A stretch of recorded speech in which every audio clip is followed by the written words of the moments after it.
Olá! Bem no centro da nossa democracia, uma verdadeira batalha de gigantes está acontecendo. E talvez mais alto do que a gente percebe. De um lado, o Congresso Nacional, que foi eleito pelo povo. Do outro, o Supremo Tribunal Federal, com ministros indicados para guardar a Constituição. E olha, isso aqui não é só mais uma briga política, não. É um confronto que pode, de verdade, redesenhar o mapa do poder no Brasil. E tudo isso levanta uma pergunta que é fundamental. No fim das contas, quem realmente dá a palavra final sobre as leis no nosso país? São os deputados e senadores que a gente elege para isso? Ou são os ministros do STF que são nomeados para interpretar o que já existe? Essa é a questão central.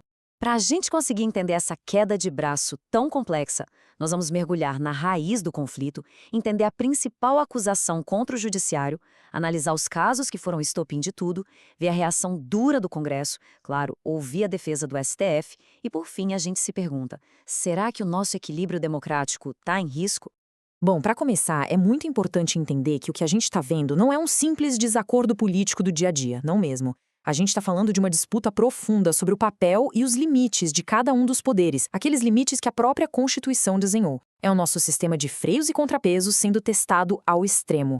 E bem no centro dessa disputa toda, tem uma acusação muito séria que é feita diretamente ao judiciário. Uma crítica que ganhou tanta força, mas tanta força, que hoje ela praticamente domina o debate e joga mais lenha na fogueira dessa tensão. O nome disso é ativismo judicial. De forma bem simples, é quando existe a percepção de que os juízes e os tribunais estão deixando de apenas interpretar a lei e passando a eles mesmos criar a lei. Uma função que, pela Constituição, deveria ser exclusiva do Congresso. E essa ideia ficou tão comum, sabe, que até um termo novo se popularizou: juristocracia, ou seja, um governo de juízes. É a sensação de que uma elite de juristas que não foi eleita estaria passando por cima das decisões dos representantes que o povo escolheu. Certo. Mas como é que esse conceito, que parece tão teórico, aparece na vida real? Vamos dar uma olhada agora nas decisões concretas que transformaram essa tensão toda num conflito aberto, com consequências gigantescas. E a lista de assuntos é longa e bem delicada, viu? A gente vê embates sobre o marco temporal de terras indígenas, as regras para tirar um ministro do STF do cargo, a descriminalização das drogas, o aborto e até a volta do imposto sindical. Todas pautas que o Congresso entende que são de competência exclusiva dele. O caso do marco temporal é talvez o exemplo mais claro dessa colisão. É um verdadeiro choque de trens. De um lado, o Congresso vai lá e aprova uma lei, com voto da maioria. Do outro, o STF chega e diz que essa mesma lei é inconstitucional. O resultado? Dois poderes com duas decisões totalmente opostas sobre o mesmo assunto. E aí veio outro estopim, uma decisão monocrática, ou seja, de um ministro só, o Gilmar Mendes. Ele sozinho mudou as regras sobre como um cidadão pode pedir o impeachment de um ministro da própria corte. Essa decisão especificamente foi o que fez o legislativo explodir. A reação do Congresso foi imediata e foi muito intensa. Para muitos deputados e senadores, essa decisão foi a gota d'água. A sensação geral era de que o STF tinha cruzado uma linha que não deveria. Aliás, se essa análise está ajudando a clarear as coisas, não esquece de deixar o seu like e compartilhar. Isso ajuda muito a gente a levar essa discussão para mais gente. Olha só o peso dessa declaração do deputado Zucco. Ele chega a comparar a atitude de um ministro com a de um rei absolutista e usa o termo ditadura judicial. Isso mostra o tamanho da frustração lá dentro e a percepção de que o poder está concentrado demais.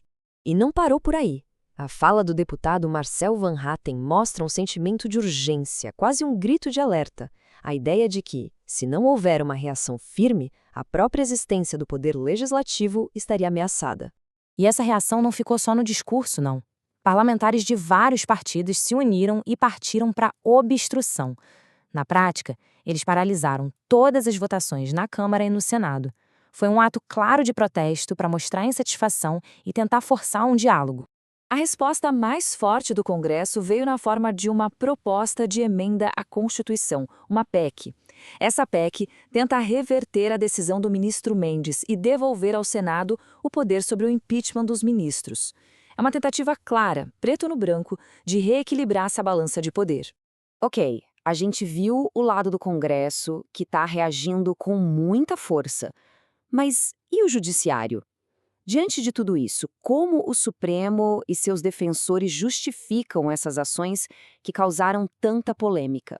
O principal argumento de defesa é que o STF não está criando leis, e sim cumprindo seu dever mais básico, o seu papel fundamental, que é ser o guardião final da Constituição Federal. A perspectiva do judiciário é a seguinte: ele funciona como um filtro final de constitucionalidade. Então, se uma lei, mesmo que tenha sido aprovada por uma maioria enorme no Congresso, fere um direito fundamental que está na Constituição, seria o dever do Supremo invalidar essa lei. No caso específico daquela decisão sobre um impeachment, o raciocínio foi exatamente esse. O argumento do ministro foi que a lei do impeachment de 1950, muito antiga, e que várias partes dela simplesmente não foram validadas pela Constituição de 1988, que é a lei maior do país, e veio muito depois. E a resposta da cúpula do judiciário a toda essa pressão política tem sido igualmente firme. O ministro Fachin, então presidente, deixou a mensagem bem clara. O tribunal não vai recuar das suas decisões por causa de ameaças ou pressões externas.